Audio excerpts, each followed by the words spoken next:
Their intention was to photograph all of this that was happening and go back to Saigon that way. But yeah, they got captured. And those who make the mistake of harming Americans will learn that we will not forget. Compared to Cambodia, covering the war in Vietnam is like touring with American Express. I can count on one hand the best international journalism movies ever made. There's Salvador, The Year of Living Dangerously, the relatively recent Balibo about East Timor, and of course, The Killing Fields, around which this podcast revolves. Don't throw All the President's Men at me, that's domestic. These are international journo movies. And when referring to members of our own tribe, we often just say journo. Welcome. This is episode 4 of Who Killed Haing Nor, a real-time and crowdsourced podcast in which we explore both lingering questions about the murder and issues connected to the legacy of Dr. Haing S. Nor, the actor from The Killing Fields who went on to become a political activist and a businessman.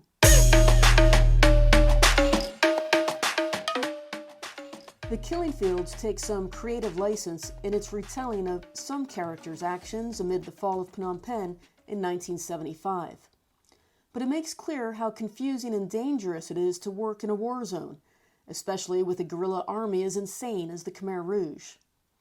It also shows at times how local journalists, the fixers like Dith Pran, who work as interpreters and producers for the International Press Corps, get screwed over. Privileged foreigners usually get to leave a crisis zone that's not their home, while members of the local press have to stay. The issue of fixers deserves an episode in itself, and I hope to get to it. At the moment, I'm looking at the international press who covered Cambodia in the 1970s. I could produce an entire extended podcast series on just them. There's photographer Al Rockoff, a U.S. Army vet who not only featured in The Killing Fields, played by John Malkovich, but who famously once died on the battlefield in Cambodia for several minutes before doctors brought him back to life. There's Kate Webb, the bureau chief for UPI, who was reported dead after she and other journalists were taken captive by the Viet Cong in Cambodia.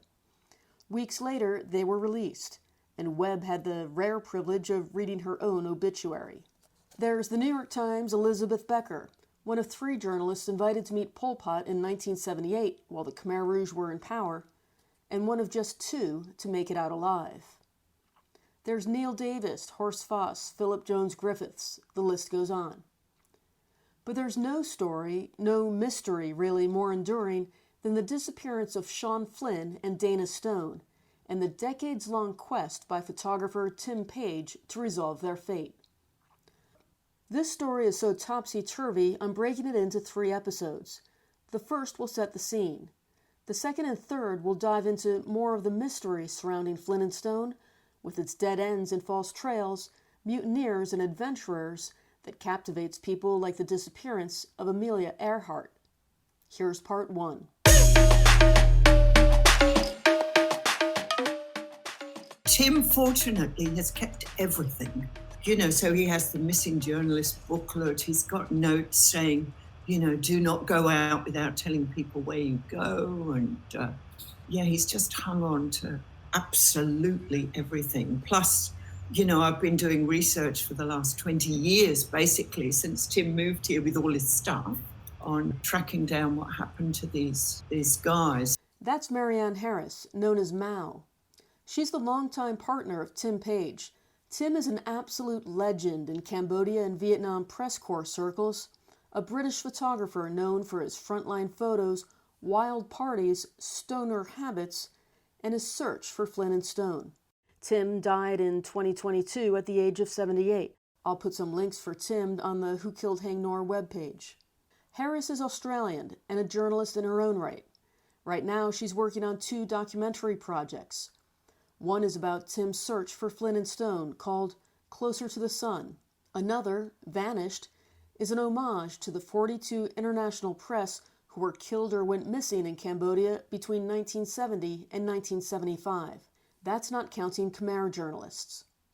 The same way gonzo is a term that follows around Tim Page, swashbuckling is the term that follows around Sean Flynn. It's a hand-me-down from his father, the legendary old-time Hollywood actor Errol Flynn. But there's nothing like being a war photographer to set yourself apart from your movie star dad.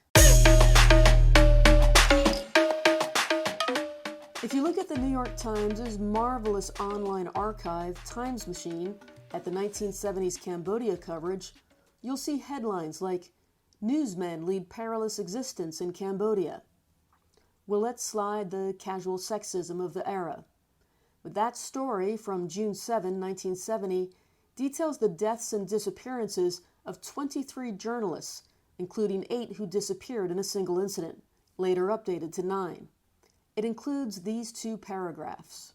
Compared to Cambodia, covering the war in Vietnam is like touring with American Express. Instead of traveling down lonely roads in rented cars, as they do in Cambodia, war correspondents in Vietnam are taken to the scene of the action by planes and helicopters and put down only where there are friendly troops. The correspondents in Vietnam take chances, but only those taken also by the troops. In Cambodia, journalists have rushed in where soldiers often have feared to tread. That's an enormous insult to the Vietnam press corps, who risk their lives plenty. After all, where there are troops, there are live fire situations. But it also speaks to Cambodia's sideshow status. The entire nation was collateral damage to the Vietnam War, and so was its under-resourced and under-recognized press corps, both Khmer and foreign. And those who make the mistake of harming Americans will learn that we will not forget, and that our reach is long, and that justice will be served. In July 2014, there were 5 American journalists and aid workers held captive by ISIS in Syria. President Obama launched a secret mission, sending the Army's Delta Force and Navy SEAL Team 6 to rescue them. A firefight with militants took place, but the hostages had previously been moved to a different location. Within weeks, journalists James Foley, known as Jim, and Stephen Sotloff were executed on camera. Today, the entire world is appalled by the brutal murder of Jim Foley by the terrorist group ISIL. Jim was a journalist, a son, a brother, and a friend. He reported from difficult and dangerous places, bearing witness to the lives of people a world away. There is absolutely no merit to comparing tragedies. They are all equally appalling. But we are simply much more aware of the tragedies to befall journalists today, far more than the public was 50 years ago. The Cambodia Press Corps' extraordinary casualty rate is what Mao Harris wants to highlight in Vanished. It's actually a tribute to the 42 missing. So it's telling their story, because 42 missing journalists happen today, there would be an uproar. And the fact that the only people that remember these 42 are their family and friends. And so what we wanted to do was an homage to them.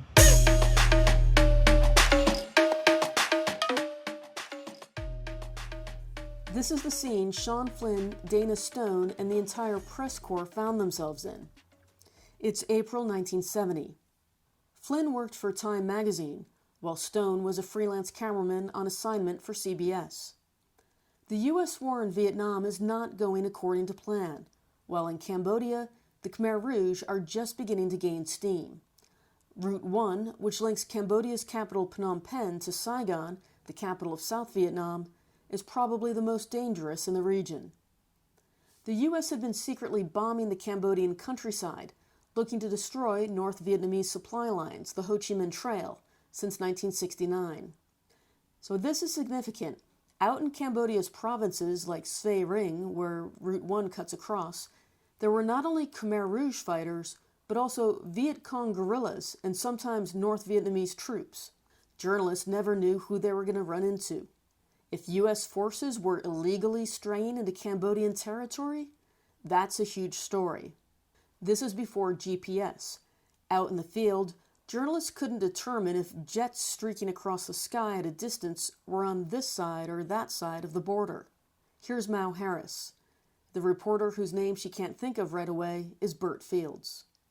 Sean had gone out with, he just died recently, I can't think of his name at the moment, and saw American planes flying over Cambodia, and saw VC and North Vietnamese troops on the ground. But there was no frame of reference to, those planes could have been anywhere, those troops could have been anywhere. That's exactly the kind of story Tim Page might have chased up. But Tim had been wounded in Vietnam the year before and was medevaced to the U.S., where he spent several months recuperating. There are photos of Flynn actually carrying his stretcher. I'll post links to those on the webpage. That was the last time Page and Flynn would ever see each other. And then Flynn said, well, if Tim's luck's run out, mine's going to run out too. Flynn took some time off and did some traveling before deciding he had one more story in him. And if the U.S. were invading Cambodia, it'd be a big one. A few days after his trip with Fields, Flynn teams up with Dana Stone to go out in the story again. They had competition. A Cambodian general, keen on showing that Cambodia was in charge of its own territory, organized a press junket down Route 1 toward the border to a town called Chipu. I'm putting a map of all this on the webpage. Flynn and Stone took off on their own on motorcycles a day earlier. Quite possibly, they wanted the scoop before the whole press corps got it, or different images than what the junket would prompt. Their intention was to carry along Route 1, photograph all of this that was happening, and go back to Saigon that way. The press junket was a disaster for the general. Chipu was destroyed, suggesting that, despite official claims, Cambodia's sovereignty was repeatedly violated. Oddly enough, despite having gone out into the field earlier, Flynn and Stone joined the press junket down in Chipu. Everybody saw them. But instead of going back to Phnom Penh to file that story, the same one everybody got, they made a different decision. They'd seen an abandoned car, one that belonged to missing journalists, colleagues from the Phnom Penh Press Corps. Maybe that merits some investigation. Clearly it was dangerous. They faced the decision that probably every journalist in a conflict zone is confronted at some time or another. Do we go down that road or not?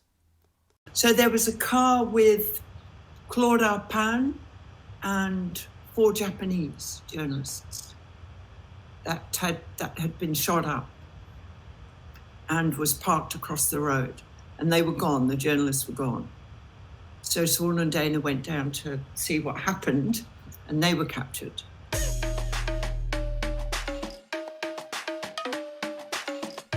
Thank you for listening. Part 2 of Journos will be posted soon. My name is MP Noonan. Remember, this is a crowdsourced podcast, an experiment in journalism. If you knew Haing Nor personally and would like to contribute even just an interesting anecdote, please get in touch. If you know any details about his murder that you think are relevant, please get in touch. The best way to reach me is by email at whokilledhaingnor@gmail.com. Haing is Haing, Nor is Ngor. Thanks again.